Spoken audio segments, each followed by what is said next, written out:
Hello, this is Linia from Hotel Exploring. Today, I want to share some frequently asked questions with you. Hope it will be helpful with you. First question is, are you one trade company or factory? Our factory is located in Taizhou with sales office in Wuxi, China, and Seoul, Korea. We also set up long-term relationships with several factories as contract manufacturer partner in producing LVT flooring, skirting, and other floor accessories.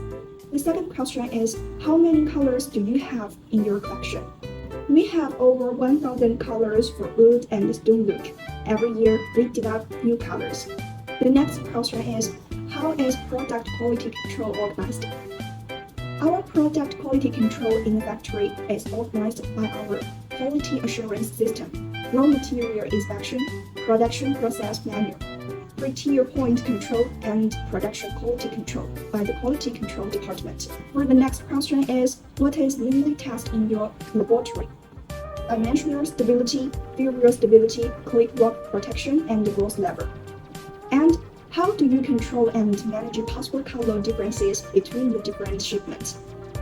Actually, our colors are always controlled by a color control procedure.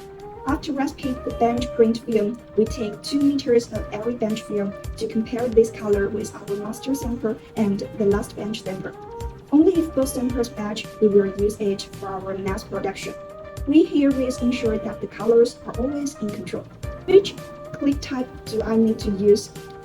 It depends on your use. We can provide I4F, Unilink, and Valage. What are your payment terms? Our general payment terms are 30% TT deposit and 70% balance before shipment. Trial orders are always based on this payment. For follow-up orders, risk assessment team will check the customer's qualification. After the qualification of the RAT, they will apply a senior quotation to apply a final payment term condition. And the last question is, how is the sampling organized? Our samples are free of charge. You only need to pay the freight cost. Please inform us if you see an account number of FedEx or UPS or the Express folders. In special cases, we will discuss your situation personally. Follow us and we will share more premium content. See you next time. Bye.